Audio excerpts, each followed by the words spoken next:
روئے زمین پر صرف 2 ریاستیں ایسی ہیں جو اسلام کے نام پہ بنی ہیں۔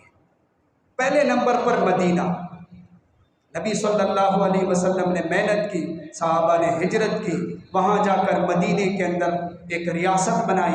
دوسری ریاست پاکستان ہے، اس کے لیے تحریک چلی، 100 سال تک یہ نعرہ لگتا رہا کہ مسلمانوں کو آزادی ملنی چاہیے۔ اور جب پاکستان کی تحریک چلی تو نعرہ یہی تھا، لا الہ الا اللہ محمد رسول اللہ۔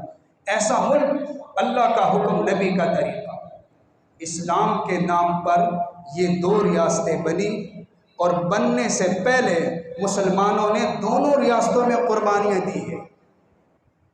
وہاں مکے میں مسلمانوں نے قربانیاں دی، صحابہ نے اپنی جائیداد کو چھوڑا، بچوں کو چھوڑا، ہجرت کی، مدینے تشریف لے گئے، کتنی قربانیاں دی ہیں۔ اسی طرح یہاں بھی ایسا ہوا، کتنی قربانیاں مسلمانوں نے دی، 10 لاکھ مسلمانوں کو شہید کیا گیا، کتنی قربانیاں۔ اسلام کے نام پہ ملک بنا ہے، داڑھی والے کو دہشت گرد، کرتے والا نظر آئے تو دہشت گرد۔ علماء کے بارے میں ان کا سیاست کے ساتھ کیا تعلق؟ علماء کا سیاست سے تعلق نہ ہوتا، یہ ملک تمہارے پاس نہ ہوتا۔ آج ہم انگریز اور ہندو کے غلام ہوتے اگر علماء کا سیاست سے تعلق نہ ہو۔ یہ تو 100 سال علماء نے تحریکیں چلائی، علماء نے قربانیاں دی، اور 80,000 علماء کو تختہ دار پہ لٹکایا گیا۔